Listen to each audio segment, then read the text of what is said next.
faire après. Ok, alors on y va. On reprend notre cycle sur le couple qu'on avait mis de côté pour un mini-cycle de 4 cours sur la Gematria, à retrouver en vidéo pour quelques cours, 2 cours je crois qui sont sur YouTube, les autres ne le sont pas, on n'avait pas commencé à filmer au début. Donc là maintenant on reprend notre cycle sur le couple, on a déjà abordé pas mal de thèmes et il nous reste encore pas mal de thèmes. Et ce soir on va traiter en fait, de la place de la sexualité dans un couple juif. Alors, ça peut paraître un peu étonnant que ce soit un homme qui s'adresse à une majorité de filles en parlant de ce sujet-là, mais en fait, on ne va pas du tout aller dans les détails concrets, techniques de ce thème, parce que c'est pas un homme de parler de ça, les filles. Ça, voilà, vous l'écouterez, vous le suivrez avec Ayala, pourquoi pas, ou avec d'autres. Nous, on va rester un peu plus évasif concernant le côté technique. D'accord ? C'est pas notre sujet ce soir. Donc, en fait, ce qu'on a déjà essayé de débunker, si on veut, c'est certaines idées reçues, peut-être, qui sont justement, qui sont un petit peu connues ou qu'on peut avoir en tête concernant ce sujet-là. Alors, est-ce que vous auriez, par exemple, déjà vous, avant que moi je propose ce que j'ai à vous partager, est-ce que vous auriez peut-être des idées reçues, des préjugés, des a priori sur ce thème-là, et voilà, des questions que vous posez là-dessus qu'il faudrait peut-être essayer de clarifier. Donc je vous écoute avant de passer à la suite. Non ? Rien de particulier ?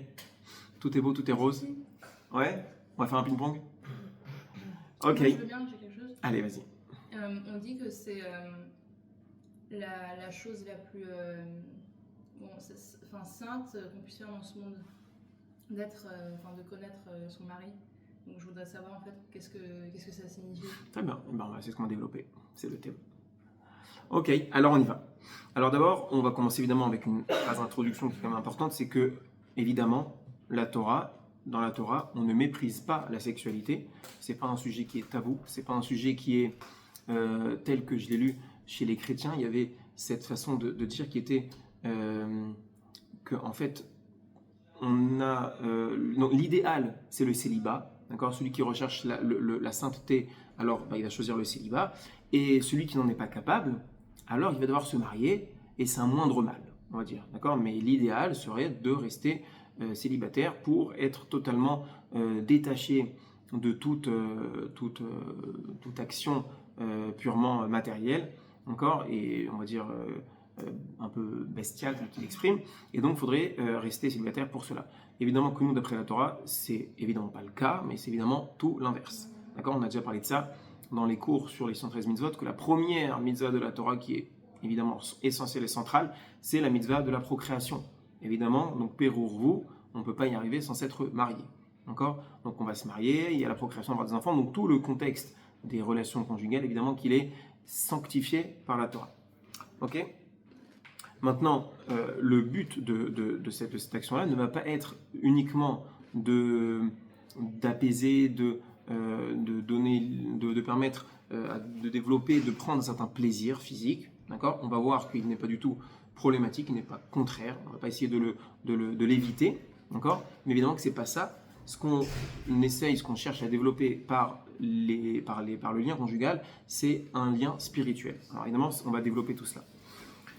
D'abord, si on reprend, si on démarre par les bases, les fondamentaux. Le but d'un juif, d'accord, c'est évidemment de se rapprocher du Créateur, de se rapprocher d'Hachem. C'est le but de tout juif.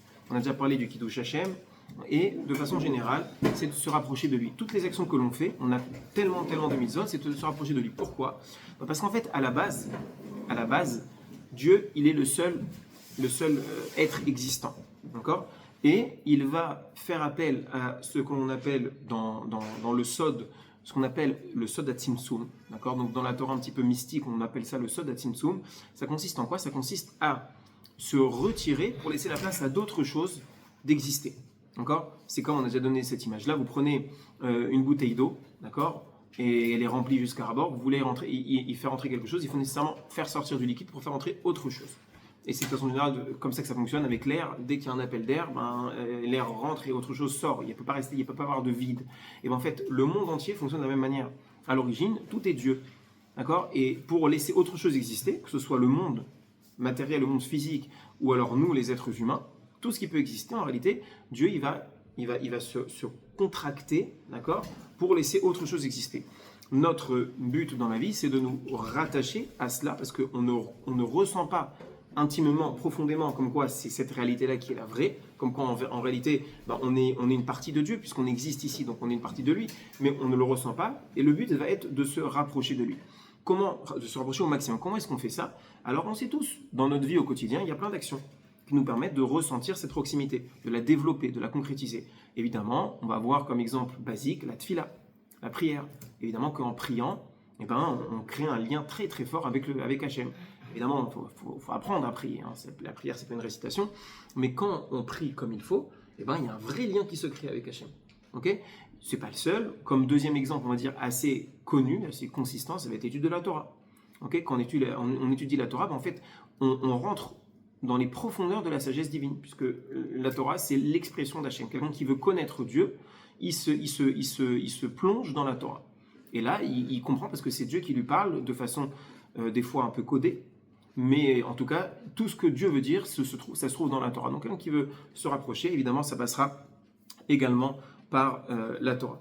Mais ce qui est intéressant, c'est que pour développer le sentiment le plus sincère, le plus honnête de relation avec le divin, et en fait, on est obligé de l'expérimenter à l'échelle humaine. Ça veut dire, on nous demande maintenant de chercher à créer un lien très fort avec Hachem. C'est le but de notre vie. D'accord? Alors, on dit, il y a des moyens qu'on a cités. Mais pour pouvoir comprendre ce à quoi on est censé, ce qu'on est censé aspirer, d'accord, comme lien, il faut pouvoir le ressentir humainement. On ne peut pas demander à l'homme d'aimer Dieu s'il ne sait pas ce que veut dire l'amour. D'accord? On a déjà parlé de ça dans le cours sur les guématriotes, comme quoi il y a deux phrases qui ont exactement la même valeur numérique, et ce n'était pas un hasard que ce soit le cas. Les deux phrases, c'était justement Ve'afta et Hashem Elokecha, donc tu aimeras Hachem ton Dieu, et la phrase de Ve'afta le'reacha kamocha ani Hachem. Ces deux phrases, alors je me rappelle plus précisément maintenant la valeur de chacune de ces phrases-là, mais ça avait exactement la même valeur numérique. On avait développé le fait que ce soit indispensable de travailler sur les deux aspects en parallèle. On ne peut pas être juste de développer le côté spirituel et négliger le côté humain et social, et inversement aussi. Il faut les deux. Mais maintenant, on développe une deuxième idée. C'est de dire que on ne peut pas toucher du doigt l'amour d'Hachem qu'on est censé ressentir. Hein. C'est une des mitzvahs. On est censé éprouver de l'amour pour Hachem. Ça paraît un peu abstrait, mais on est censé le développer. Il y a largement de quoi aimer Hachem, d'accord? Mais on est censé vraiment le ressentir. Et bien en fait, pour pouvoir le ressentir, il faut qu'on puisse l'éprouver, le vivre de façon humaine, matérielle, physique. C'est pour cela qu'on va avoir justement, que Dieu va mettre en place toute cette structure-là d'attraction, plus que d'attraction même, c'est une fusion, il y a une attirance comme le fer élément entre l'homme et la femme, d'accord, pour qu'on puisse développer un amour d'une puissance phénoménale, et ensuite, grâce à ça, on a perçu ce que veut dire aimer, et qu'est-ce que ça provoque justement, qu'est-ce que ça entraîne l'amour, et bien ensuite on peut en arriver à aimer Hachem. Donc en fait, tout cela, c'est pour arriver au but ultime qui est de se rapprocher d'Hachem. Okay? Cette mitzvah ne fait pas exception à la règle. On avait dit une idée semblable concernant le respect des parents. On avait dit qu'on doit respecter nos parents. Pourquoi Hachem a mis cette réalité-là de respect des parents, enfin des parents et des enfants, avec une mitzvah de les respecter? Alors évidemment, il y a l'idée classique de ce qu'on appelle la gratitude, la reconnaissance. Ils m'ont mis au monde, déjà, c'est le plus beau des cadeaux, et ensuite ils m'ont évidemment, ils m'ont élevé, ils m'ont éduqué, etc., etc. Donc je leur dois plein de choses. Alors ça justifie déjà l'obligation de les respecter, mais plus que ça, l'obligation de respecter nos parents, elle est là aussi en tant qu'étape, d'accord, qu'exercice qui va nous mener en finalité au respect d'Hachem. Tout en fait nous mène à cela, tout nous mène au divin. C'est ça le but de notre vie, et tout ce qui va meubler notre existence est là dans le but de de nous guider vers cela, de nous faciliter cela. Ok. D'ailleurs, c'est intéressant qu'on va avoir un livre dans le Nar qui s'appelle Shir HaShirim. Shir HaShirim, on appelle ça le Cantique des Cantiques. Et bien, le Cantique des Cantiques, il est appelé Kodesh Kodashim, Saint des Saints. D'accord? Le Saint des Saints, c'est ce qu'il y a de plus kadosh, ce livre-là. Ce livre-là, pour ceux qui l'ont déjà ouvert, c'est un livre qui a été rédigé par Shlomo Ameler, par Salomon, et c'est un livre en fait qui est métaphorique et qui relate, donc de façon métaphorique, le lien entre Israël et Hachem. Mais comment est-ce qu'on l'exprime? On l'exprime par la relation entre un homme et une femme. Et quand vous le lisez, c'est un livre franchement plutôt cru. D'accord? On parle vraiment lisez-le une fois en français, vous allez voir, c'est quand même assez étonnant. D'accord? Dans un des livres, d'accord, de la Torah, quand même, parce qu'on est dans le Tanakh, qui parle de cette façon-là, c'est un peu étonnant, mais en fait, c'est une façon d'exprimer le lien entre Hachem et nous. Donc Hachem, c'est l'homme dans la métaphore, et le peuple juif et la femme. D'accord? Et ben, on parle justement avec des images, des idées très subjectives, d'accord, qui sont suggestif. Non, suggestif. Pardon, chaque fois je me trompe entre les deux termes. D'accord? Et c'est pas anodin. D'accord? Suggestif, ça existe aussi, mais c'est pas ça ce que je vais dire. D'accord? Et ben voilà pourquoi ce livre-là, on l'appelle comme ça. Parce que cette notion-là, comme on l'a dit, elle est loin d'être tabou, elle est centrale, elle est indispensable. D'ailleurs, il faut savoir aussi que le Saint des Saints lui-même, le Kodesh Kodashim, d'accord, donc l'endroit le plus kadosh dans le Beth Amikdash, était appelé, d'accord, chambre à coucher. D'accord? Chambre à coucher. Évidemment que la chambre à coucher, dans une famille, dans un couple, c'est un endroit qui est particulièrement sensible et justement kadosh, saint. Et le Kodesh HaKodashim, on l'appelait chambre à coucher parce qu'il y avait cette dimension-là. D'ailleurs aussi, on sait très bien que qu'est-ce qu'il y avait de présent, qu'est-ce qui se trouvait dans le Kodesh HaKodashim? Il y avait l'arche qui contenait les tables de la loi. Ouais. Qu'est-ce qu'il y avait sur cette arche? Qu'est-ce qui surplombait l'arche dans laquelle se trouvait les tables de la loi? Donc, les tables de la loi, c'est ce qu'il y avait de l'objet le plus saint dans le monde. D'accord? Cette arche contenait ces tables-là. Qu'est-ce qui surplombait cette arche? D'accord? Les chérubins. Qui étaient les chérubins? Alors, on a des fois entendu quand on était jeune que c'était deux petits-enfants. D'accord? En réalité, ce n'est pas deux petits-enfants. La Gemara nous le dit de façon très claire. La Gemara se trouve, je crois, dans la Masechet Sota. À vérifier, je crois que c'est là-bas. Elle nous dit que les chérubins, en réalité, c'était un homme et une femme. D'accord? Un homme et une femme qui, en fonction de l'amour qu'Hachem portait au peuple juif, évidemment, c'était la réciprocité de ce que nous, on vivait vis-à-vis d'Hachem, et les chérubins s'enlaçaient. Et sinon, ils se regardaient de loin.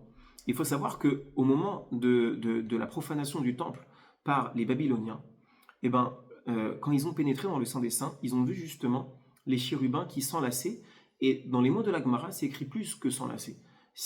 On comprend des mots de la Gemara, du Talmud, que c'était réellement un comportement limite débat sexuel. C'est-à-dire, les chérubins étaient réellement dans une situation très ambiguë. Et ils ont vu ça, et ils ont eu une réaction qui était assez particulière de dire mais deux choses. Mais pourtant, on nous a toujours dit que le Dieu des Juifs a en horreur, il est la débauche. Et pourtant, dans l'endroit le plus saint, voilà ce que les Juifs mettent. Évidemment qu'ils ne savaient pas que c'était totalement miraculeux, que ces chérubins qui étaient à l'origine des formes, évidemment, immobiles, d'accord, inertes, rentraient en contact en fonction des situations, ou pas. Et voilà ce qu'ils ont exprimé comme première idée. Deuxième idée qu'ils ont exprimée, c'est de dire, mais pourtant, ces juifs, normalement, ils ne doivent pas faire Avodah Zarah, d'accord? Ils ne doivent pas avoir justement un culte idolâtre. Et pourtant, là, ils ont assimilé cela de l'idolâtrie. Alors, une question qui se pose quand même rapidement, c'est pas notre thème, mais on peut quand même se poser la question de comprendre comment ça se fait qu'au moment où le temple est profané, justement, et au moment où il y a la première destruction du temple qui est en train de se passer, comment ça se fait que les chérubins se sont trouvés dans cette position-là? A priori, au moment où ça se passe, Dieu il ne nous a pas dans son cœur, en tout cas pas au max de sa forme. Alors pourquoi les chérubins s'enlacent justement? Et en fait, il y a plusieurs explications qui sont données.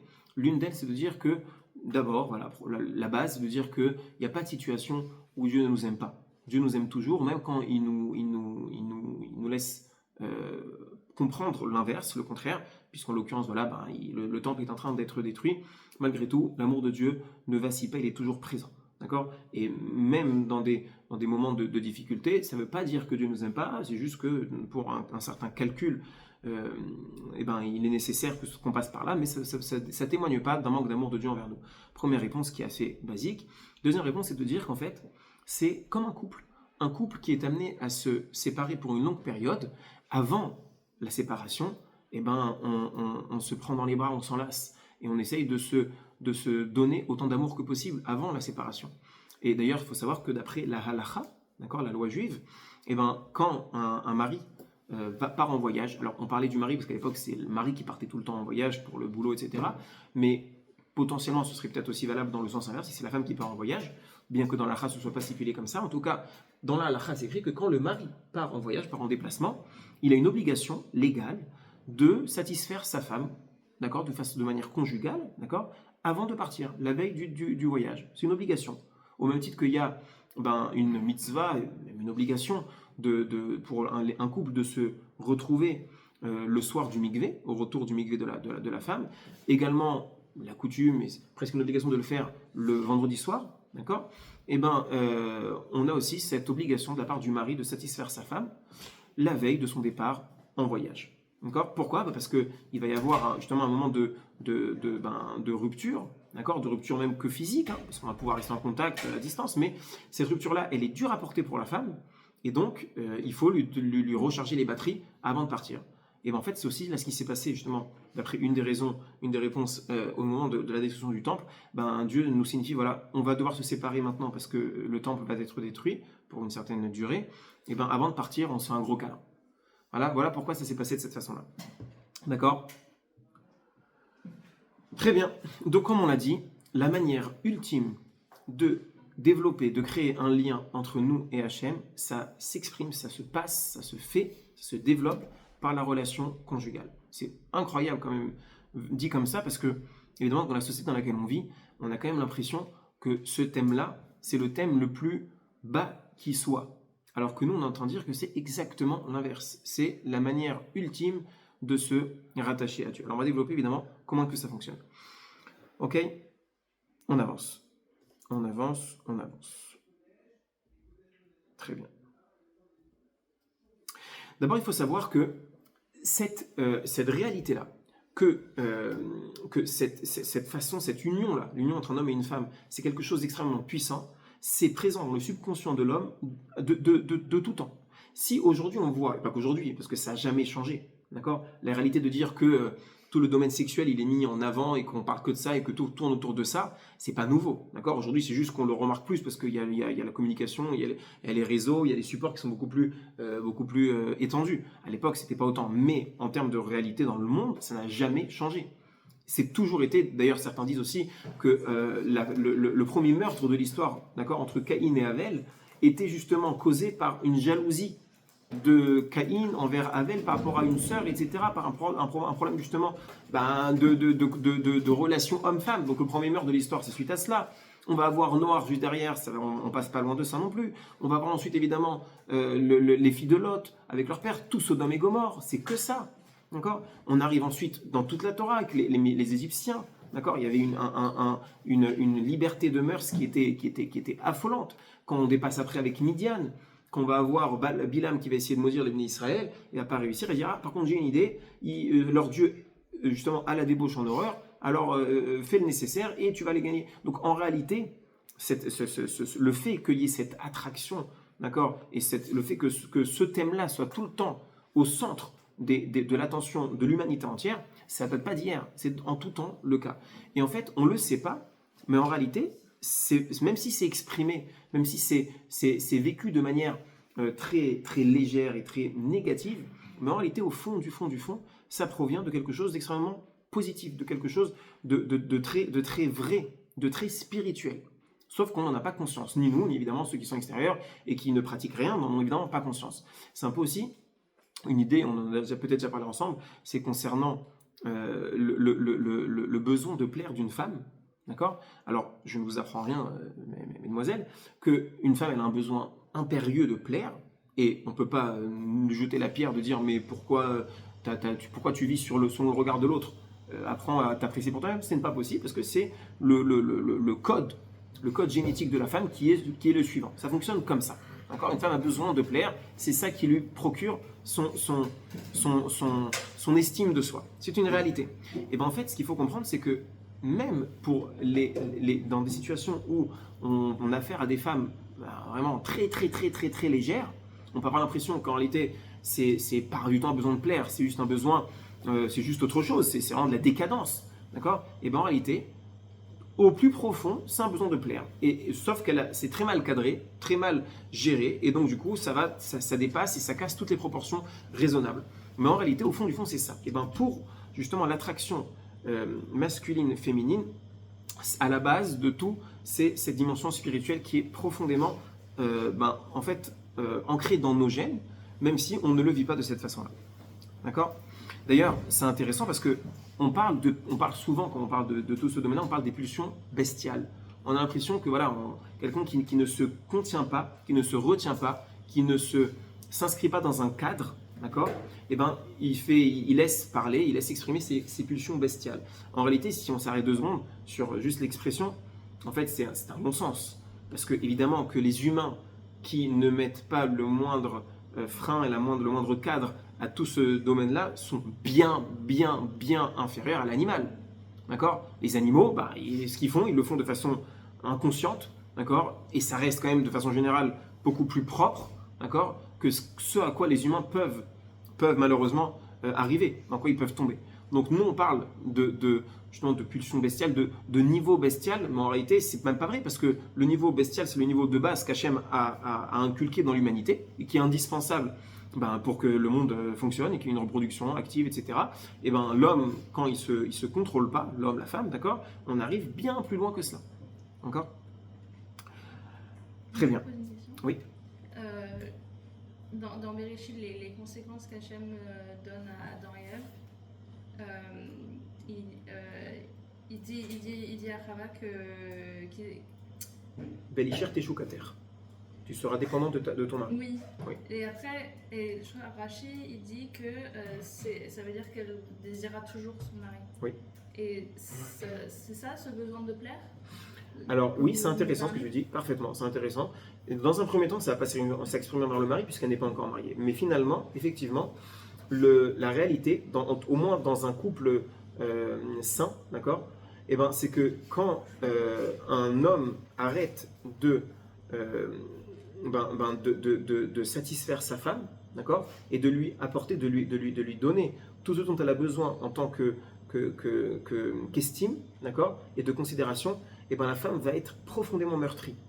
Et de façon générale, elle ne pourra pas se suffire d'aller essayer de récupérer ça à l'extérieur, même si elle va le faire de façon des fois instinctive, parce qu'elle en a besoin, mais au bout de quelques temps, elle se rendra compte qu'en fait, ça ne la satisfait pas, ça ne lui suffit pas. Parce que l'estime de soi, une fois mariée, elle a besoin de la recevoir par son mari, nécessairement. Effectivement, c'est ce qu'on exprime dans la malédiction que Chava a reçue de Belisher teshukater, tu seras dépendante de ton mari, justement. D'accord? Alors, on avance un petit peu. Tout ce qui nous entoure, d'accord, ce sont des opportunités de pouvoir se rapprocher de Dieu par la sanctification de la chose. Comment ça s'exprime? Tout ce que vous allez manger, c'est neutre, d'accord? Manger quelque chose, c'est neutre. Soit je le sanctifie en le mangeant, soit pas. Il y a des éléments, par contre, qui ne peuvent pas être sanctifiés. D'accord? Un aliment non cachère, je ne peux pas le sanctifier en le consommant. Il est en soi non consommable. Mais tout le reste, je le sanctifie en l'utilisant. En fait, ce que je vais pouvoir atteindre comme sanctification ultime, c'est quand justement je vais créer un lien avec l'entité la plus proche du divin. Parce que, ok, je mange un aliment, alors en le mangeant, je fais une bracha, je monte son niveau d'existence, je l'élève. D'accord, par le fait que je l'ai consommé avec une bracha. Mais c'est bien, c'est beau, et je peux faire ça sur plein de choses. Ok, je vais prendre un vêtement, je vais lui mettre dessus le nécessaire, un talit, des tzitzit pour un homme, etc. Le vêtement, je vais l'élever. Et je vais faire ça sur plein de choses. Je vais mettre des choses dans une synagogue, je vais élever la matière et je vais lui donner une dimension spirituelle. C'est très bien. Mais il y a un élément qui surpasse tous les autres, c'est justement par le lien entre un homme et une femme, parce qu'en fait, ce qui se passe, c'est que je vais faire, entre guillemets, pour une femme ou pour un homme, dans les deux sens, usage d'un élément matériel, D'accord? Et cet usage-là, je vais le faire dans un cadre très précis, avec l'élément, d'accord, entre guillemets, encore une fois, qui est le plus à l'image d'Hachem. D'accord? Puisque c'est le seul qui est conscient. Quand je prends un aliment et que je le mange, il n'a pas conscience d'être une partie d'Hachem. C'est que l'humain, d'accord, qui en a conscience. Et bien, en créant justement cette interaction-là avec, donc pour un homme avec une femme, pour une femme avec un homme, et bien là, je crée ce lien-là avec l'élément le plus proche du divin, le seul qui a conscience du divin. Et donc, c'est ça qui va permettre d'avoir la sanctification la plus poussée. D'accord? Également, le Ramban nous dit que Hachem n'étant que bonté, d'accord, que bien, Hachem, il est l'expression maximale de la bonté, il n'a pas pu créer quelque chose qui ne soit pas bon. C'est-à-dire que tout ce qu'Hachem a créé, ça a une finalité positive, et en l'état, ça peut être neutre. Et ensuite, c'est à moi de faire le nécessaire pour lui donner justement cette étiquette de pureté, d'accord, ou alors l'inverse. C'est vrai pour tout. Ok? Et donc, il dit que justement que tout dépend de l'usage que l'on fait de la chose, et tout ce qui est laid, en fait, c'est à cause de l'usage que l'homme en a fait. Donc, si effectivement aujourd'hui, on peut avoir l'impression que tout ce thème-là, c'est un thème qui est problématique, qui est pas clean, qui est pas parfait, qui est pas propre, et bien en réalité, c'est parce que l'homme en a fait un usage extrêmement négatif. Il en a donné en tout cas l'image de quelque chose de négatif. D'accord? Et en fait, ce qui est intéressant aussi, si on avance un peu plus loin, c'est que c'est la raison pour laquelle justement les obligations qui incombent à l'homme et à la femme, d'accord, à un garçon et à une fille, à quel âge on devient responsable et tenu d'accomplir les mitzvot de la Torah, c'est à partir de l'âge de la puberté, début de la puberté. 13 ans pour un homme, 12 ans pour une fille. Pourquoi? Parce qu'en fait, puisqu'on a dit que le lien le plus fort qu'on va pouvoir créer avec le spirituel, ça passe justement par cette attraction qu'il y a entre l'homme et la femme. Et ben, il faut que, en parallèle des ordres qu'on me donne maintenant, de devoir me conformer à toutes les mitzvot de la Torah, et bien, il faut en parallèle que je conçoive, je comprenne, je puisse toucher du doigt, palper un petit peu, ressentir ce que ça signifie. On me demande, tu vas venir faire plein de choses qui vont te rattacher au divin. Mais moi, ça ne me parle pas. Et bien en fait, cette obligation vient justement à l'âge de la puberté, parce que c'est là justement où commence à germer dans le corps humain de l'homme ou de la femme, du fille ou de la garçon, ces pulsions-là vers le sexe opposé. Et donc, je commence à développer ce sentiment-là d'attraction vers quelque chose, d'accord, vers justement le sexe opposé. Et bien, c'est ça qui va me permettre de comprendre, de concevoir, de développer cette notion-là d'attraction, de lien vers quelque chose qui me dépasse, quelque chose de plus grand que moi. Et donc, c'est pour ça que ça vient au même moment. Et quelque part, si on veut même, on peut remarquer qu'en fait, c'est un peu la croisée des chemins entre les deux, cet âge-là qui est l'âge justement de la bar mitzvah et de la bat mitzvah. Qu'est-ce que je veux dire par là? En fait, de la naissance jusqu'à 12 ou 13 ans, d'accord, l'enfant, la fille, le garçon va grandir avec une forme si vous voulez, de naturel, comment dire, il va être une pureté, d'accord, une naïveté, une innocence, d'accord, quand on est jeune, on est innocent. Et bien en fait, cette innocence-là, elle est indispensable pour que ensuite, quand je vais venir justement passer le cap de 13 ans, 12 ans, et ben cette pureté, on va essayer de la conserver pour ce qui va maintenant m'arriver à partir de 12-13 ans, ces pulsions-là qui commencent à se développer, etc., et ben de conserver cette forme d'innocence, cette forme de naïveté et de ne pas être justement dans le calcul, dans la recherche vicieuse, quelque chose de beaucoup plus pur, beaucoup plus propre. Et inversement, quand on est jeune, on n'est pas encore justement dans le lien, et ben dans le lien parce qu'on n'a pas encore justement ces pulsions-là, et ben ce lien-là, ces pulsions-là, elles vont développer qu'à partir de 13 ans. Et en fait, c'est hyper intéressant de voir que c'est pas anodin que les obligations qu'un homme et qu'une femme commencent à devoir observer arrivent exactement à l'âge justement du démarrage des pulsions. Parce qu'on a besoin de cela pour commencer à ressentir ce que veut dire être lié à quelque chose. Oui, chérie. Tu sais, il y a des introductions qui sont avant 12 et 13 ans.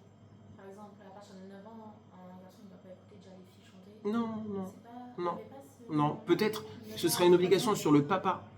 d'accord, d'éduquer son fils à partir de l'âge effectivement de 8-9 ans, mais c'est juste une obligation sur le papa. L'enfant n'a aucune obligation avant l'âge de 13 ans pour le garçon et 12 ans pour une fille. Il y a la coutume de commencer quelques jeûnes avant bar et bat mitzvah, mais c'est uniquement une coutume. Les obligations légales ne démarrent qu'à la bar et bat mitzvah. D'accord? Très bien. On avance. Oui, on a déjà mentionné également ça, que c'est pas non plus anodin que l'alliance corporelle que l'homme doit porter en lui, elle est spécifiquement, précisément sur l'organe reproducteur. D'accord? Sur cet organe-là, enfin, pas seulement par rapport à la reproduction, mais l'organe du plaisir de l'homme. Pourquoi? Parce que justement, on est en train de nous faire comprendre de façon très claire, sans équivoque, que cette dimension-là, qui est une dimension qui est évidemment naturelle, humaine, mais elle n'a pas comme finalité le plaisir pur et simple, d'accord, humain. Elle a comme objectif finalisé de développer un lien avec Akadosh Baruch Hu, avec Hachem. D'accord? Alors on avance. Ah oui, effectivement. Alors c'est aussi intéressant. Ce besoin quasiment vital, justement, qu'on retrouve chez l'homme, chez la femme, d'avoir des relations, d'accord? Et oui, c'est quasiment vital, voire peut-être vital. Et bien en fait, c'est pas anodin et ça vient pas de nulle part. Ça provient de quoi? Ça provient tout simplement de la création originelle de l'homme. Comment est-ce que Dieu a créé l'homme, tel que la Gemara nous le dit? Eh bien, Dieu a créé l'homme en une seule entité, avec deux jumeaux siamois, d'accord, homme et femme. Et ensuite, il les a scindés en deux entités séparées. Et donc, de la même manière qu'il a séparé les corps, eh ben, il a séparé l'âme qui était à la base unique, il l'a séparée en deux moitiés. Et donc ensuite, c'est naturel, même si on le perçoit pas de cette façon-là, mais c'est naturel que ces deux moitiés d'âme cherchent à se retrouver. Parce que c'est vraiment comme voilà, deux entités, le fer et l'aimant qui cherchent à tout prix à se retrouver, d'accord? Et bien là aussi, il y a réellement deux morceaux d'âme qui cherchent à se retrouver. Donc comment est-ce qu'on se retrouve? Et ben ça va être véhiculé par le lien entre les corps. Le lien entre les deux corps va permettre ensuite une fusion entre les âmes. Mais cette nécessité qui est une nécessité absolue, et comme on l'a dit au début, qui existe depuis la nuit des temps, d'accord, et qui est présente même si elle n'est pas consciente, elle provient de cela, du fait que nous soyons tous et toutes, d'accord, des demi-âmes. Et même si on ne le ressent pas, on ne le vit pas, on n'en a pas conscience, mais au fond de nous, notre personne sait qu'il lui manque quelque chose. Et donc elle est en train de le rechercher de façon très active et sans relâche. Et donc ensuite, évidemment, que ça va s'exprimer, puisque les âmes ne peuvent pas se retrouver toutes seules, ça s'exprime par la fusion, d'accord, entre deux personnes. Ok, on avance encore un petit peu. Évidemment que s'il y a une attraction aussi forte entre un homme et une femme, c'est parce qu'en fait, on l'a déjà dit, que plus il y a un potentiel de sainteté, plus il y a son pendant. C'est comme ça dans tout. Ça veut dire que c'est comme on a dit, en fait, c'est comme l'idée de l'appel d'air. C'est-à-dire que plus un sujet, plus un domaine, il peut être sanctifié, plus il peut être profané. Et donc, justement, c'est le fait même que l'on constate que, depuis toujours, et encore plus dans notre génération, que ce soit un domaine aussi profané, aussi dévergondé et aussi dévoilé, d'accord, que ce qu'on vit aujourd'hui, ça prouve bien, ça montre bien que ce soit spécifiquement ça le domaine le plus kadosh, le plus saint qui soit. Parce que ça fonctionne tout le temps en termes de pendant, d'accord. Il y a un potentiel présent. De base, l'action elle est neutre. Il y a un potentiel A qui est dans la Kedusha et un potentiel B qui est dans l'inverse. Et c'est ou l'un ou l'autre. Mais plus on constate que c'est fort dans un sens, plus ça nous laisse comprendre que c'est extrêmement puissant dans l'autre sens. Ok ?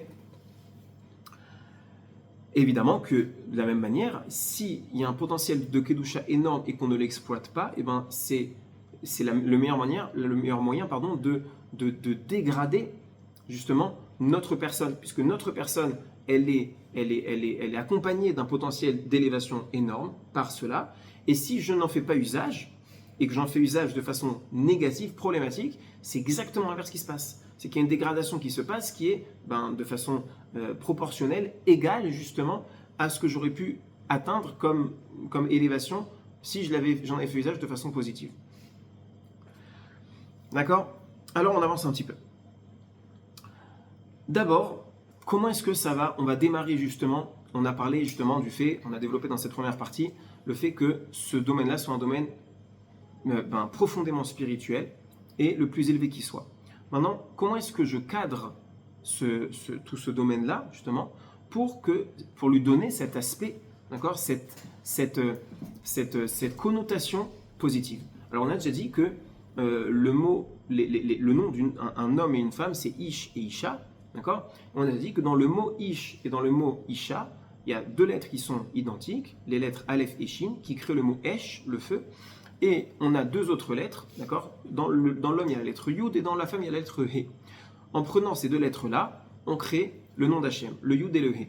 C'est-à-dire que si on prend un homme et une femme qui s'unissent, mais desquels on a retiré la présence d'Hachem, eh ben, en réalité, il ne reste plus que du feu dévastateur. On en a eu conscience il n'y a pas si longtemps, d'accord, des dégâts que peut causer le feu.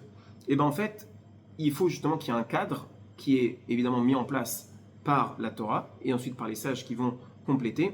Mais dans un premier temps d'abord, avant de rentrer dans le cadre, on va dire, purement halachique, on va avoir déjà une notion qui est basique, qui est la notion d'exclusivité parfaite. C'est-à-dire que maintenant, nous, on veut créer un couple. Un couple, ensuite, qui va venir avec, à arriver à un aboutissement final, d'accord, à un apogée, une apogée, qui va être justement la relation conjugale. Mais avant cela, il faut préparer le terrain pour cela. Ça commence par quoi? Ça commence déjà par une exclusivité parfaite. Ça veut dire quoi? En quoi ça s'exprime? Évidemment, il y a l'exclusivité en termes de relations physiques. Okay, un couple marié, c'est un homme et une femme. Okay, même si il fut un temps, la polygamie était autorisée, aujourd'hui elle ne l'est plus, tant mieux.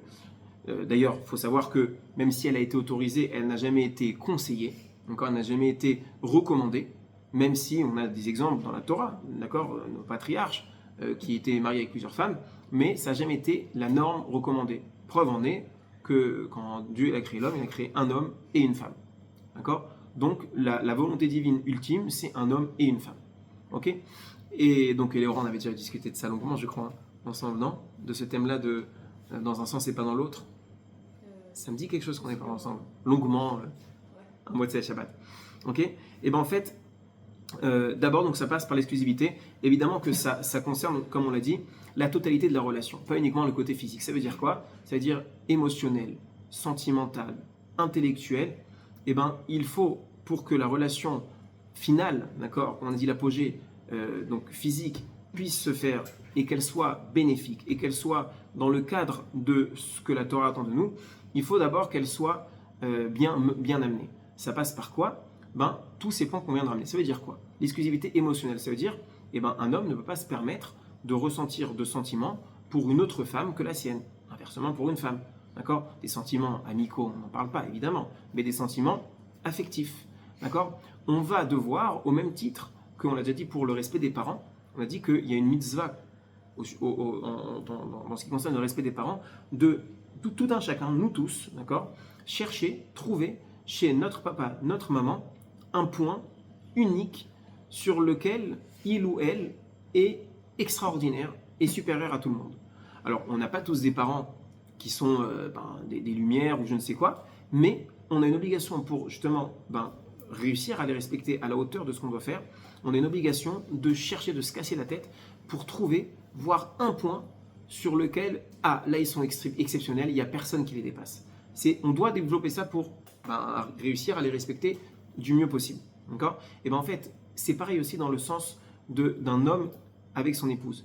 Alors certes, d'accord, il peut y avoir d'autres personnes qui ont plein de qualités, mais on doit développer une exclusivité, comme on l'a dit, émotionnelle, sentimentale envers notre femme, et la femme envers son mari, de dire, mais mon mari, d'accord, pour tel et tel point, ou ma femme pour tel et tel point, il ou elle est génial, et irremplaçable, irrattrapable. D'accord? C'est irrattrapable dans le bon sens du terme. D'accord? C'est-à-dire personne ne pourra le rattraper, il est exceptionnel. D'accord? C'est indispensable. Cette exclusivité elle est indispensable parce que sinon, s'il n'y a pas une exclusivité émotionnelle, on ne peut pas ensuite développer un relationnel physique qui soit la prolongation, le prolongement justement de cette proximité émotionnelle. Il faut que la femme se sente choyée, se sente unique aux yeux de son homme, et inversement, pour qu'ensuite il y ait cette volonté profonde qui provienne de cela. Si ce n'est pas le cas, eh ben, on va tout simplement tomber en fait dans une réalité où des conjoints s'unissent, d'accord, mais en fait juste pour calmer des pulsions primaires, d'accord. Alors dans un couple, il y a aussi ça, parce qu'on n'est pas tout le temps dans love story, d'accord, on n'est pas tout le temps dans la dimension idéale, parfaite, où il n'y a il n'y a rien à redire sur l'autre, etc. Mais ce à quoi on doit tendre, ce qu'on doit chercher à atteindre justement, c'est le fait que toute relation, elle soit tout le temps la conclusion de ce sentiment-là d'exclusivité humaine, d'accord? Donc comme on l'a développé, émotionnel, sentimental et intellectuel. Et ensuite, justement, ça va nous mener à cela. Alors je dis aussi intellectuel parce que en termes également de discussion, d'accord? Un homme qui pense, ou une femme, encore une fois, quand je dis un homme, ça peut être dans les deux sens, qui pense que il suffit de partager avec sa femme juste des discours juste sentimentaux, d'accord? Donc on va juste parler entre nous de voilà, je t'aime et voilà, tu m'aimes, etc., etc. En fait, on n'a pas rien créé, on n'a pas créé de lien fort entre nous. Et il manque énormément de choses parce que on a besoin, dans les deux sens, de ressentir que l'autre, il est avec nous. Encore, il est concerné, d'accord, investi dans la relation à tous les niveaux. Alors que si on constate dans un sens ou dans l'autre que l'autre ne s'investit que dans certains points, très rapidement, ça révèle en fait que il cherche pas à s'investir pleinement et que il fait ça peut-être uniquement dans un but plutôt égoïste, de pouvoir récupérer derrière ce qu'il attend. Quand est-ce qu'on constate que c'est réellement à 100% sincère et qu'on cherche vraiment à développer quelque chose de profond qui ensuite se finira, comme on l'a dit, par la relation, c'est seulement quand on touche justement à toute la sphère, tout le prisme de ce qu'on peut développer dans un couple. D'accord ?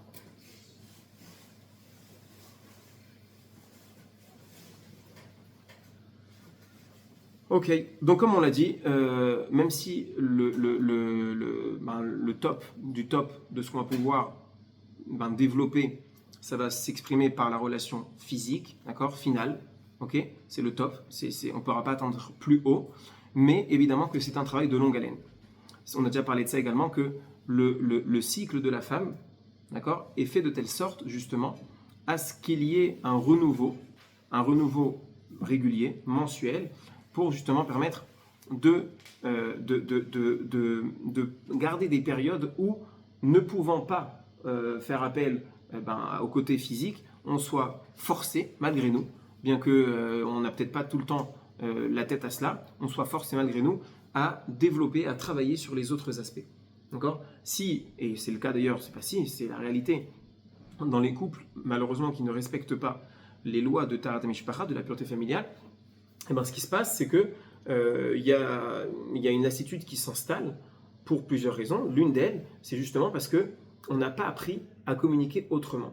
Ça veut dire que oui, la femme, elle rentre du travail, elle est exténuée, elle est tendue, elle est embêtée par un différend qui s'est passé au boulot avec le boss ou avec un collègue ou une collègue ou quoi. Et tout de suite, la solution miracle pour la détendre, c'est le câlin. D'accord ? Mais en fait, ok, mais c'est quelque chose qu'on a travaillé de façade, on n'a pas travaillé justement, on a juste masqué en fait un mal beaucoup plus profond, et il y a un qui s'est installé de plus stable et de plus construit.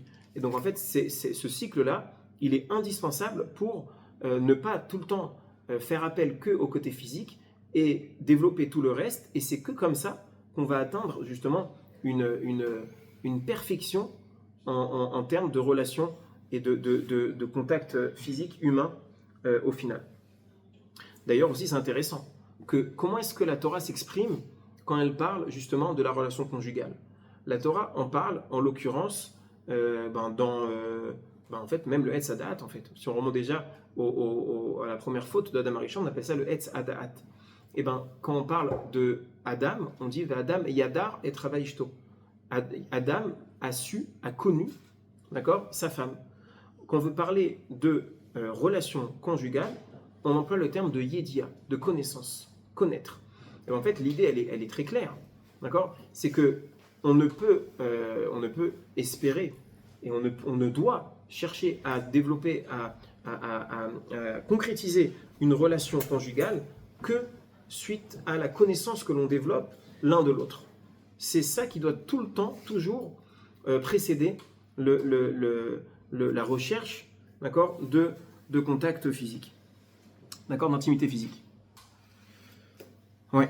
D'ailleurs, c'est pour ça aussi que, puisqu'on doit on doit connaître sa femme, on doit être en pleine conscience lors d'une relation. C'est pour cela que, il y a plein de situations dans lesquelles la Torah interdit d'avoir des relations avec sa femme, d'accord, un homme et une femme. Par exemple, quand l'un des deux est un peu vaseux, d'accord, un peu pas endormi complètement, d'accord, ce sera un petit peu du viol, mais pas complètement conscient, d'accord. Et la Torah interdit pleinement, parce qu'en fait, on demande à ce qu'il y ait que ce soit juste la finalité d'une proximité, d'abord des âmes, d'accord, des humains, humainement qu'on soit proche. Et donc on ne peut pas faire dans cette situation-là. Pareil, évidemment, si quelqu'un va, au moment de la relation, penser à quelqu'un d'autre. Évidemment aussi, si l'un des deux n'est pas en état est en état d'ébriété, d'accord, donc il est sous, il n'est pas complètement conscient de sa personne et de l'autre, on n'a pas le droit d'avoir de relation dans cette situation-là. Pourquoi ? Parce que, justement, tout cela, la relation, ça doit être la finalité de la connaissance, c'est-à-dire du fait que je me sois lié à l'autre. Ok ? Très bien. C'est vraiment interdit ces situations parce que Interdit. je pensais que c'est juste sacré. Interdit. Interdit. À tel point qu'on cite plusieurs exemples là-bas. Et on dit que tous ces enfants-là, enfin un enfant qui naîtrait d'une relation pareille, porte en lui ce qu'on appelle un bgam, un défaut. D'accord ? Alors on ne peut pas le savoir, parce que nous on ne le voit pas, mais il y a un défaut. Un enfant qui est né d'une relation entre un homme et une femme dans une situation pareille, c'est très, très problématique. Et également, il faut savoir qu'il y a un Rashi, d'accord ? Je ne sais plus dans quel Masechet, dans quel endroit du Talmud, qui dit que on ne doit pas avoir de relation avec sa femme quand elle est fatiguée, d'accord ? Alors on ne parle pas ici d'endormi, parce qu'endormi c'est un problème, on va dire, plus grave, mais quand elle est fatiguée, parce que tout simplement, ça on en parlera plus peut-être dans la passion, mais on peut glisser ici ça aussi, c'est que il faut que les époux, au moment de la relation, soient au maximum, en tout cas se motivent mutuellement pour être au maximum de l'excitation. C'est indispensable. Pour que la relation soit la plus saine et la plus sainte qui soit, il faut que l'excitation dans le couple, au moment de la relation, soit au top du top. Et d'ailleurs, même, je crois que le Ramban le dit, que plus il y aura le feu, d'accord, dans la relation, plus il y aura de passion dans la relation, au moment de la conception d'un enfant, plus l'enfant qui sortirait de cette relation sera raffiné. Il aura des dispositions de pureté et d'élévation de construction.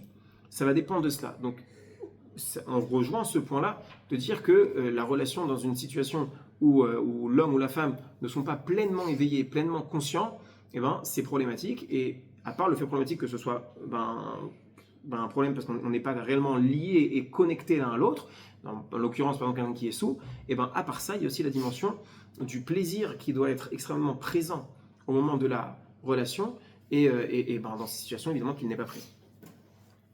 D'accord ?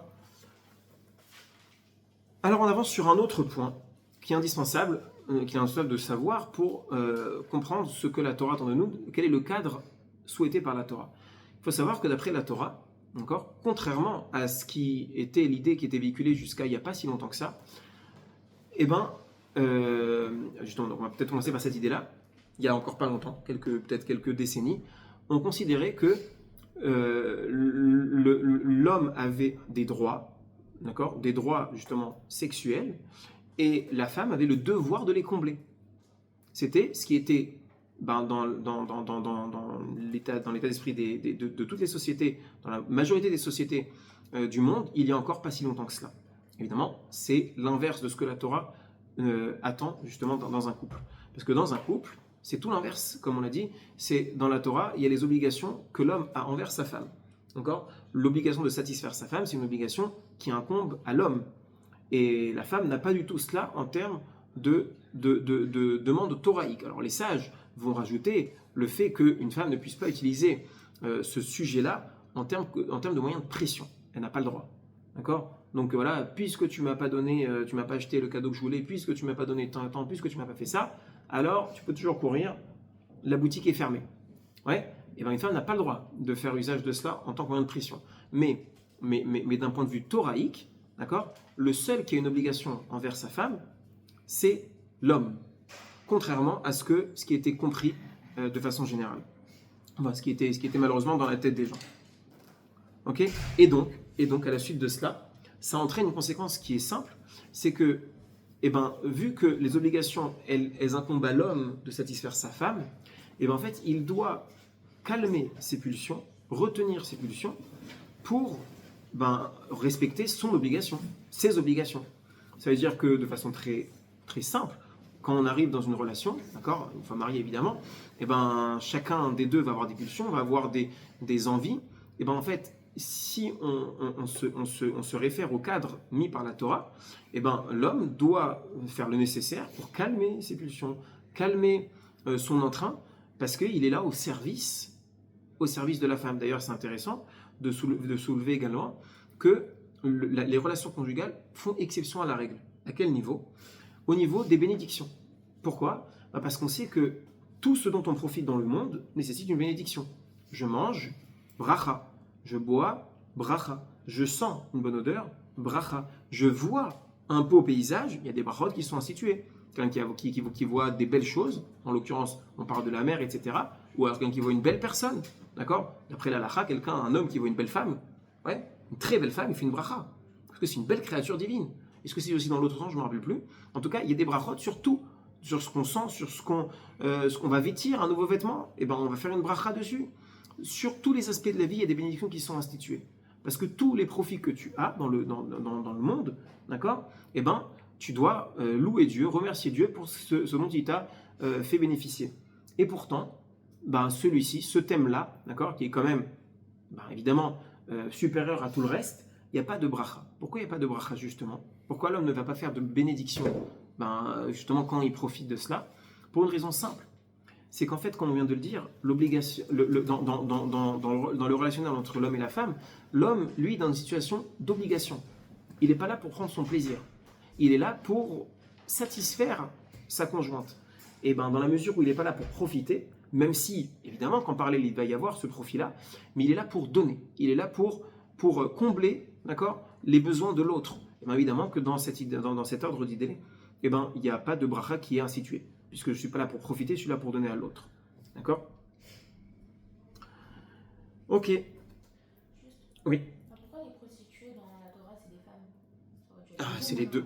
Kadesh et Kedesha. Ah, il y a les deux? Les deux. Ah, j'en ai entendu. Non. Alors pourquoi tu dis d'abord que ça devrait être dans l'autre sens? Si c'est la femme qui a des besoins, on aurait dû créer des prostituées hommes. Alors, Si je l'homme n'a comprends pas pas. besoin de juste d'homme. Non. L'homme, il a des besoins. Bah oui. C'est juste que dans la Torah, ça incombe à l'homme de satisfaire ceux de la femme.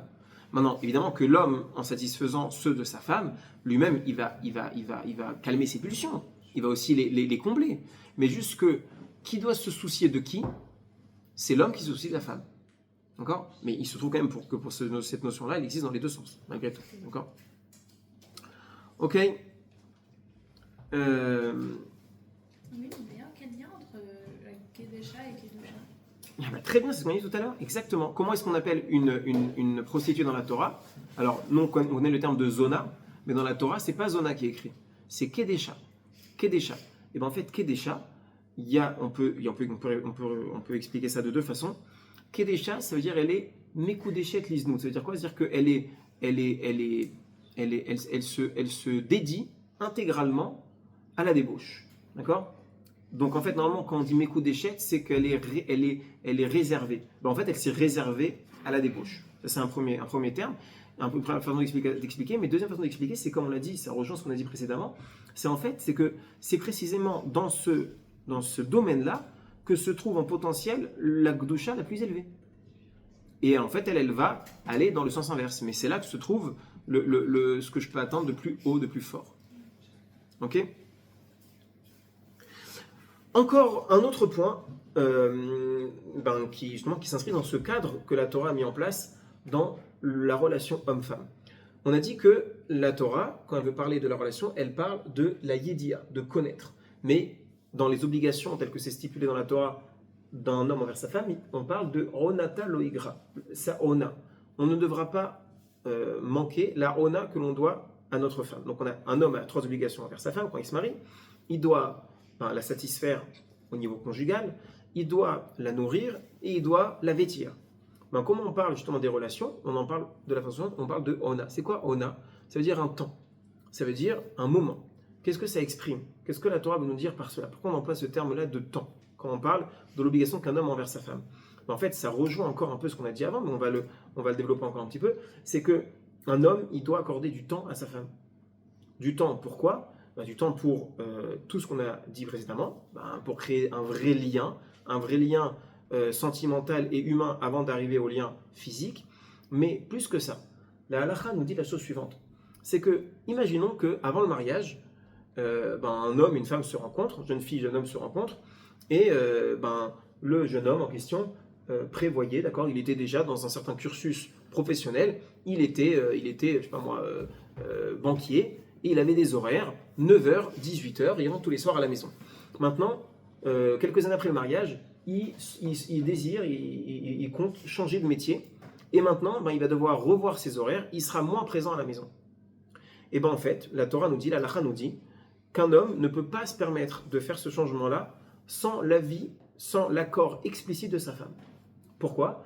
Parce que quand ils se sont mariés selon certaines règles, selon certaines conditions, voilà, un certain emploi du temps, qui était celui duquel la femme avait conscience, elle avait connaissance. Et donc en l'occurrence, comme on a dit, il faisait 9h, 18h. Mais tous les soirs, il est à la maison. Le week-end, il est à la maison. Maintenant, lui, il souhaite devenir commercial pour une grande société internationale et du coup, s'absenter 2 jours par semaine de la maison, partir à l'étranger. Ça ne fait pas partie du deal de départ. Et donc, un homme ne peut pas se permettre de faire ça sans l'accord de sa femme.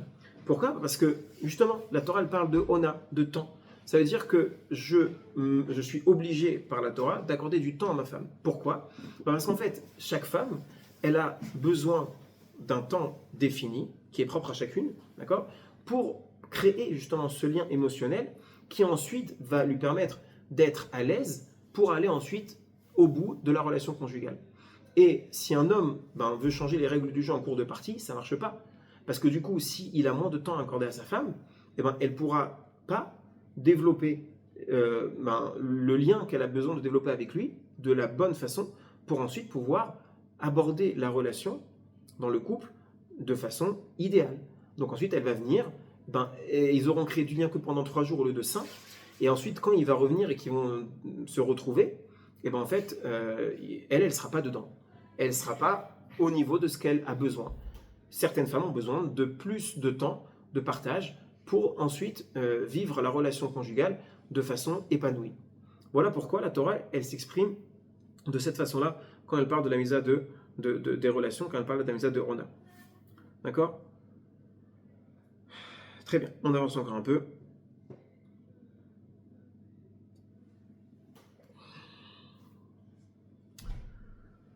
Ouais. Alors, on parle beaucoup du fait que ce soit l'homme qui ait des obligations envers la femme. Alors, pour les hommes présents ici, on a l'impression qu'en fait, on est quasiment castré. On est là pour l'autre et nous, nos besoins, ils ne sont pas du tout pris en compte. On a déjà dit ça dans un cours précédent, sûrement autour du couple. Oui, autour du couple, c'est que on a dit que qu'est-ce que l'amour? L'amour, c'est donner. Ça veut dire que l'amour est la conséquence du don. On ne donne pas à ceux que l'on aime, mais on aime ceux à qui on a donné, à qui on donne. Okay? Une idée fondamentale qu'on a citée et qu'on recitera, que je répète pour ceux qui n'ont pas encore entendu, c'est que contrairement à ce qu'on pourrait penser qu'on donne à ceux que l'on aime, d'accord, c'est l'inverse qui est vrai, c'est que je suis amené à aimer, à développer de l'amour envers ceux à qui je donne. Donc si je veux aimer quelqu'un, je dois lui donner. Dans un couple, évidemment, c'est ça, le maître mot du couple, c'est d'être dans une posture de donneur et pas de preneur. Je dois donner, donner, donner, donner, et elle vous le rendra, et il vous le rendra. D'accord? Il faut donner. donner. Et bien en fait, ce qu'il faut se dire aussi dans la relation, c'est que certes, les obligations incombent à l'homme, mais en réalité, ce qui est important, c'est que chacun se soucie de l'autre. Donc, l'homme va se soucier de sa femme, va lui donner un maximum, va se soucier de la satisfaire conjugalement au maximum, et inversement, la femme va se soucier de donner au maximum à son mari. Si chacun s'occupe de l'autre, de donner à l'autre ce dont il a besoin, ce qu'il souhaite, eh ben, tout le monde sera comblé. Mais il n'empêche quand même qu'il ne faut pas oublier, omettre, que l'obligation fondamentale, elle est sur l'homme. D'accord ? Et en fait, là, on rejoint encore ce qu'on a dit en introduction du cours, de cette dimension divine. Et bien en fait, si un homme, justement, il fait ce qu'il doit faire dans la relation comme il faut, dans cette posture de donneur, et bien en fait, là, il recopie le Créateur de la meilleure manière qu'il soit. Parce que le Créateur n'est évidemment qu'un donneur. Il ne prend rien, Hachem. Hachem ne fait que donner. Et bien en fait, quand un homme il est dans cette posture-là dans le couple, et ben il est justement à l'identique de son Créateur. Et c'est une des raisons pour lesquelles, et ben justement, dans la relation, on crée un lien avec Hachem qui est particulièrement fort, parce que je suis dans une posture de don ultime. Je ne fais que penser à l'autre et pas à moi. D'accord ? Et donc évidemment, comme on l'a dit, c'est que pour justement que tout cela se fasse dans les règles de l'art, d'accord, dans la sainteté requise, il faut évidemment inclure cela dans le cadre indispensable des lois de Nida.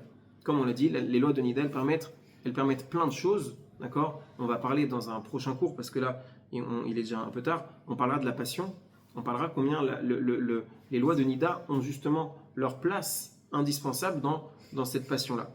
Mais à part ça, évidemment, il y a le cadre qui est indispensable pour que cet épanouissement se passe. Parce qu'en fait, l'épanouissement, il ne va pas se faire de façon uniquement, on va dire, banale, basique. Si on veut que l'épanouissement il se fasse de la meilleure des manières, il faut qu'il soit obligatoirement accompagné de la part divine. Et la part divine, elle ne s'invite dans le couple, évidemment, que s'il y a, si on l'invite justement. Très bien.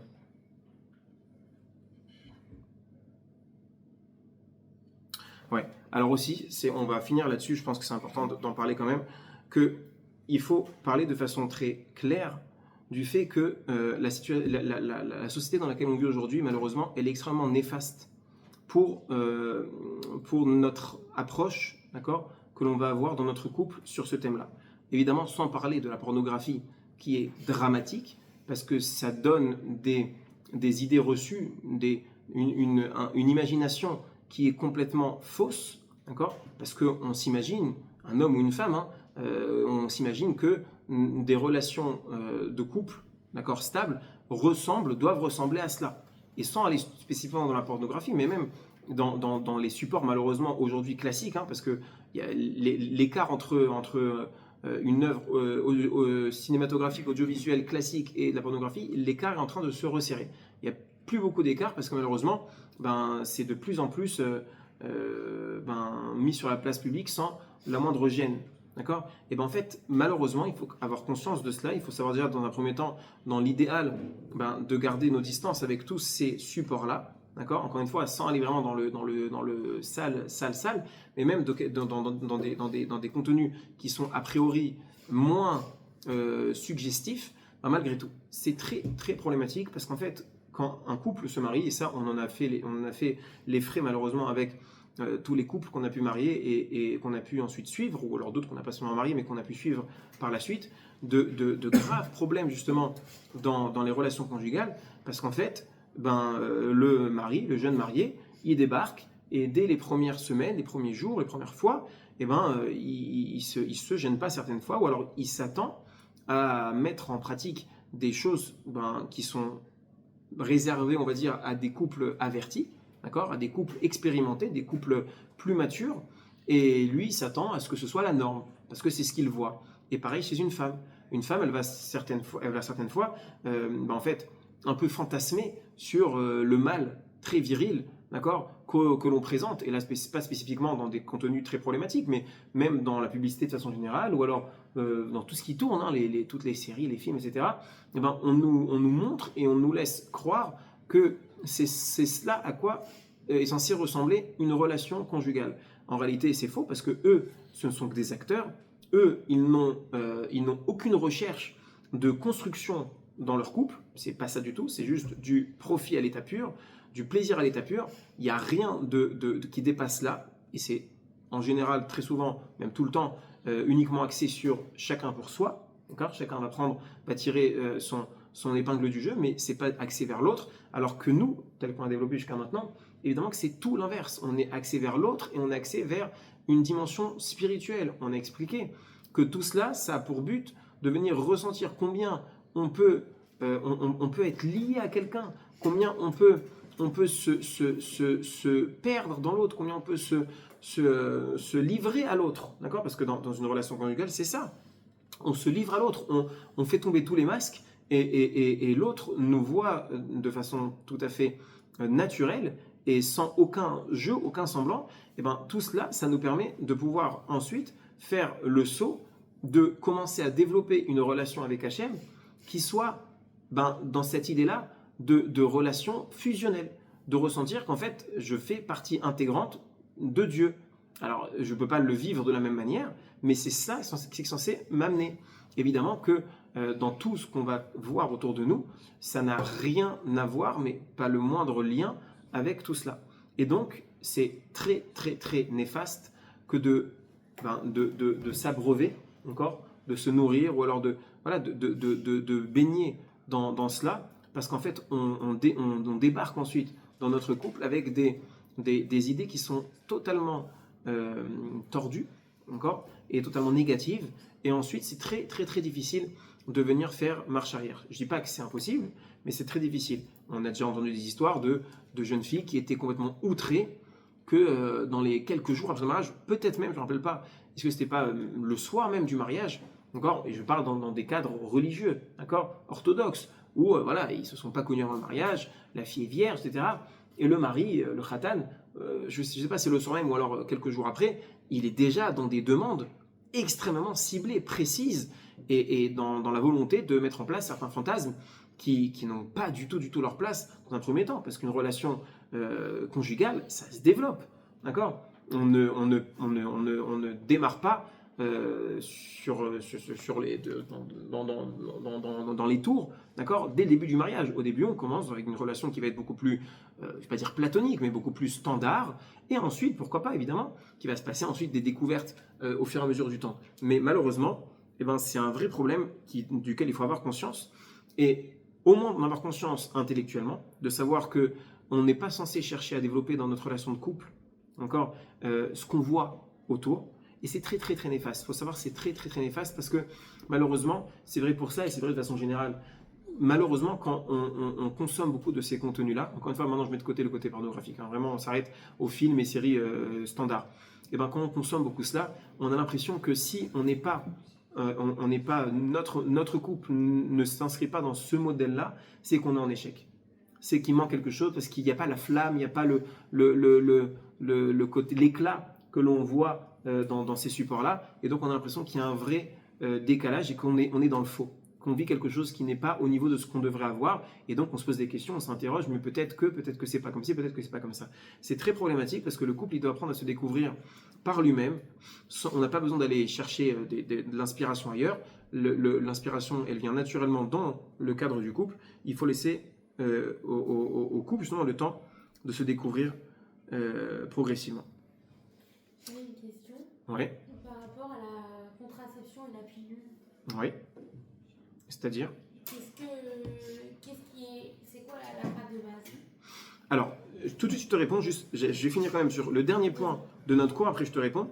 Et ben en fait, ce qui est pour finir sur juste un point auquel j'ai jamais réfléchi, qui juste pour finaliser le fait que on constate quand même que l'obligation, elle soit de l'homme envers la femme. Alors, une petite digression, on revient un peu en arrière. Juste un point intéressant, c'est de constater que la femme, c'est la seule, d'accord, entre l'homme et la femme, qui a un organe qui est spécifiquement dédié au plaisir. D'accord ? L'homme n'a pas cela. L'homme a un organe qui est un double usage, et reproduction et le plaisir. Mais il n'y a pas un usage, il n'y a pas un organe spécifiquement dédié à cela. La femme, uniquement, c'est elle qui l'a. Et donc, on voit bien clairement ici que ça justifie bien l'obligation de l'homme envers la femme. Alors, pour répondre tout de suite à Eden, alors ça sort un petit peu du cadre du cours, d'accord, mais la Torah, d'accord, n'en parle pas, c'est les sages qui en parlent, et les sages n'interdisent pas du tout ce qui est la contraception, d'accord, la contraception féminine. Par contre, la contraception masculine, elle est interdite, d'accord, donc tout ce qui est les préservatifs masculins, pour une raison simple qui est que c'est ce qu'on appelle émettre de la semence en vain, d'accord, parce que la semence doit être directement sortir du corps de l'homme pour aller dans le corps de la femme. Et si on met un préservatif masculin, ça ne fonctionne pas de cette façon-là, d'accord, c'est conservé dans le préservatif. Donc voilà pourquoi c'est interdit. Mais, mis à part cela, le préservatif féminin est totalement autorisé. C'est juste qu'il va y avoir aussi, encore une fois, un cadre auquel il faut se conformer, d'accord, par rapport à la mitzvah de Piria Verivia, la mitzvah de la procréation.